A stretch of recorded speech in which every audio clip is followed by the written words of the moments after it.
At sa ating good news naman, Idol, sabi nga sa inyo, panahon ng mga festivals. Lalo kapag summer po talaga, papalapit ang summer. Summer na siguro. Hindi pa naman. Wala pang deklarasyon.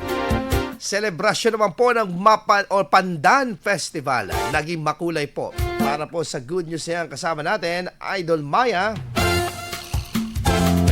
Naging makulay at masaya ang pagbubukas ng Pandan Festival sa Mapandan, Pangasinan. Ang Pandan Festival ay taunang kapistahan sa bayan kung saan ipinagdiriwang ng mga Mapandanians ang masaganang ani ng kanilang mga pangunahing produkto tulad ng palay, mais at papaya. Mula sa Engranding Float Parade, iba't ibang programa at pagtitipon, isa sa naging highlight ng kapistahan noong March 22 ang kanilang street dancing parade and competition. Binubuo ng iba't ibang barangay ng Cluster 1, Cluster 2 at Cluster 3. Dito na ipamalas ng 3 grupong kalahok ang kanilang galing sa pagsayaw habang ipinapakita ang mensahe ng pasasalamat sa masaganang industriya ng produkto ng bayan. Sabay sa dagundong ng entablado ang hiyawan at saya ng mga manonood habang isinisigaw ang suporta nila sa bawat kalahok. Ang mga ganitong pagdiriwang ay isa lamang patunay na sa kabila ng modernong panahon, buhay pa rin ang makulay na kultura ng pagsasaya, pagtitipon at pagkakaisa sa ating mga Pilipino. Yan ang ating good news. Ako po si Idol Maya, Tatak, IFM.